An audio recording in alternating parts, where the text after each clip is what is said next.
ನಮಸ್ಕಾರ. ಇದೊಂದು ರುಚಿಯಾದ ಇಡ್ಲಿ. ಈ ಇಡ್ಲಿ ತಿಂದರೆ ಮತ್ತೊಂದಷ್ಟು ತಿನ್ನೋಣ ಅಂತ ಅನಿಸುತ್ತೆ, ಅಷ್ಟು ರುಚಿ. ಇದೇ ತಮಿಳುನಾಡು ಇಡ್ಲಿ. ಈ ಇಡ್ಲಿ ತಿನ್ನೋಕ್ಕೆ ತಮಿಳುನಾಡಿಗೇನು ಹೋಗಬೇಕಾಗಿಲ್ಲ. ನಾನು ರೆಸಿಪಿ ತೋರಿಸ್ತೀನಿ, ಬನ್ನಿ ಇಡ್ಲಿ ಮಾಡೋಣ. ಈಗ ಒಂದು ಅಗಲವಾದ ಪಾತ್ರೆ ಇಟ್ಕೊಂಡಿದ್ದೀನಿ. 1.5 ಲೋಟ ಸೇಲಂ ಅಕ್ಕಿ ಹಾಕ್ತೀನಿ. 1 ಕಪ್ಪು ದೋಸೆ ಅಕ್ಕಿ ಹಾಕ್ತೀನಿ. ಇನ್ನೊಂದು ಕಪ್ಗೆ 3/4 ಕಪ್ಪು ದಪ್ಪ ಅವಲಕ್ಕಿ ಹಾಕ್ತೀನಿ. ಮತ್ತೊಂದು ಪಾತ್ರೆಗೆ 1 ಕಪ್ಪು ಉದ್ದಿನಬೇಳೆ ಹಾಕಿದ್ದೀನಿ. 3/4 ಕಪ್ಪು ಸೀಮೆ ಅಕ್ಕಿ ಹಾಕ್ತೀನಿ. ಇವುಗಳನ್ನು ಒಂದ್ಸರಿ ನೀರು ಹಾಕಿ ತೊಳೆದು ಮತ್ತು ಒಳ್ಳೆ ನೀರಿನಿಂದ ನೆನೆಸಿಡೋಣ.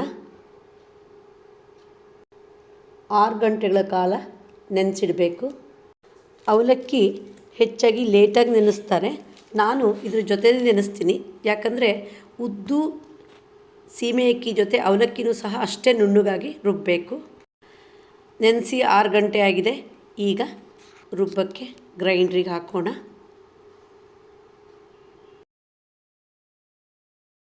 ಯಾವಾಗಲೂ ಗ್ರೈಂಡ್ರಲ್ಲಿ ರುಬ್ಬಿದರೆ ತುಂಬ ಟೇಸ್ಟ್ ಬರೋದು ಇಡ್ಲಿ.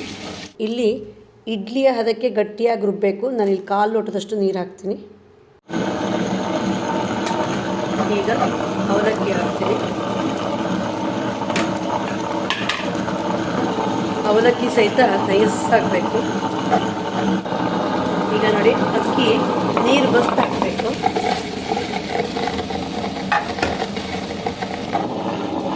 ನೋಡಿ, ಇನ್ನೂ ನುಣ್ಣಗಾಗಬೇಕು. ಮತ್ತೊಂದಿಗೆ ಒಂದೊಂದು ಅಕ್ಕಿ ಇದೆ. ಹೆಚ್ಚಾಗಿ ಇಡ್ಲಿ ಅಂದರೆ ರವೆ ಹಾಕಿ ಮಾಡೋದು, ಅದು ಸ್ವಲ್ಪ ತರಿಯಾಗಿರುತ್ತೆ. ಇಲ್ಲಿ ವಿಶೇಷ ಅಂದರೆ ದೋಸೆ ಹಿಟ್ಟಿನ ಹದಕ್ಕೆ ನಾವಿಲ್ಲಿ ರುಬ್ತೀವಿ ನಯಸ್ಸಾಗಿ. ಈಗ ನಯಸ್ಸಾಗಿದೆ ಹಿಟ್ಟು, ತೆಗಿಯೋಣ. ಇಡ್ಲಿ ಯಾವಾಗಲೂ ರುಬ್ಬಿ ರಾತ್ರಿಯೇ ಇಡ್ತಾರೆ, ಅದು ಹುದುಗು ಬರಬೇಕು ಚೆನ್ನಾಗಿ. ಈಗ ಒಂದು ಪ್ಲೇಟ್ ಮುಚ್ಚೋಣ. ಬೆಳಿಗ್ಗೆ ಇಡ್ಲಿ ಮಾಡೋಣ. ಮಾರನೆಯ ದಿನ ಬೆಳಿಗ್ಗೆ ಮುಚ್ಚಿ ತೆಗೆದಿದ್ದೀನಿ, ಹುದುಗು ಬಂದಿದೆ. ಈಗ ರುಚಿಗಾಗಷ್ಟು ಉಪ್ಪು ಹಾಕೋಣ. ಅದ್ರ ಮೇಲೆ 1 ಸ್ಪೂನ್ ನೀರು ಹಾಕಬೇಕು ಯಾವಾಗಲೂ, ಆವಾಗ ಚೆನ್ನಾಗಿ ಕರಗುತ್ತೆ ಉಪ್ಪು ಬೇಗ. ಈಗ ಮಿಕ್ಸ್ ಮಾಡೋಣ ಸೌಟಲ್ಲಿ. ಇಡ್ಲಿ ಮಾಡೋಕ್ಕೆ ನಾವೀಗ ಇಡ್ಲಿ ಪಾತ್ರೆ ಜೋಡಿಸಿಟ್ಕೊಳ್ಳೋಣ. ಮೊದಲು ಇಡ್ಲಿ ಮಾಡಬೇಕಾದ್ರೆ ಇಡ್ಲಿ ಪಾತ್ರೆಗೆ ಮೊದಲು ಎಣ್ಣೆ ಹಚ್ಚಬೇಕು. ಆವಾಗ ಇಡ್ಲಿ ತೆಗೆಯೋದು ಸುಲಭ ಮತ್ತು ತೊಳೆಯೋದು ಸಹ ಸುಲಭ. ಈಗ ಇಡ್ಲಿ ಪಾತ್ರೆಗೆ ಹಿಟ್ಟು ಹಾಕ್ತಾ ಬರೋಣ. ತುಂಬ ಹಾಕಬಾರ್ದು, ಅದು ಇಡ್ಲಿ ಬೇಯಬೇಕಾದ್ರೆ ಉಕ್ಕಿ ಬಿಡುತ್ತೆ. ಈಗ ಇಡ್ಲಿ ಹಾಕಿ ಸ್ಟ್ಯಾಂಡ್ ರೆಡಿ ಮಾಡಿ ಇಡ್ಲಿ ಪಾತ್ರದಲ್ಲಿ ಸ್ವಲ್ಪ ನೀರು ಹಾಕಿದ್ದೀನಿ. ಒಲೆ ಮೇಲೆ ಇಟ್ಟಿದ್ದೀನಿ. 15 ನಿಮಿಷ ಬೇಯೋಕ್ಕೆ ಬಿಡೋಣ. ಈಗ ಮುಚ್ಚೋಣ. ಇಡ್ಲಿ ಬೆಂದಾಯಿತು. ಈಗ ತೆಗಿಯೋಣ. ನೋಡಿ ಎಷ್ಟು ಸ್ಮೂತ್ ಇದೆ ಅಂತ, ಸ್ಪಂಜ್ ಥರ ಇದೆ. ಸಾಮಾನ್ಯ ಇಡ್ಲಿ ಅಂದರೆ ಹೆಚ್ಚಾಗಿ ತರಿ ಹಾಕಿ ಮಾಡೋದೇ ಜಾಸ್ತಿ. ಅದೇ ಥರ ತಿಂಡಿ ತಿಂದಾಗ ಬೋರ್ ಆಗೋದು ಸಾಮಾನ್ಯ. ಆಗ ಡಿಫ್ರೆಂಟ್ ಇಡ್ಲಿ ಮಾಡಬೇಕು, ಬಹಳ ರುಚಿಯಾಗಿರುತ್ತೆ. ಈ ಇಡ್ಲಿಗೆ ಕಾಯಿ ಚಟ್ನಿ ಅಷ್ಟು ರುಚಿಯಾಗಲ್ಲ.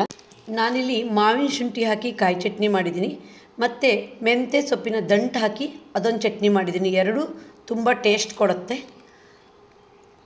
ಈ ಇಡ್ಲಿ ಟೇಸ್ಟ್ ನೋಡಿದರೆ ಮತ್ತೆ ತಿನ್ನೋಣ ಅನಿಸುತ್ತೆ, ಅಷ್ಟು ರುಚಿ. ಉಪ್ಪನು ಗಂಟಲು ಸುಡಲ್ಲ, ಹುಳಿ ತೇಗ್ ಬರಲ್ಲ, ಬಾಯಾರಿಕೆ ಆಗಲ್ಲ, ಆರೋಗ್ಯಕ್ಕೂ ತುಂಬ ಒಳ್ಳೆಯದು. ನೋಡಿದ್ರಲ್ಲ ರುಚಿಯಾದ ತಮಿಳ್ನಾಡು ಇಡ್ಲಿ ಹೇಗೆ ಮಾಡೋದು ಅಂತ.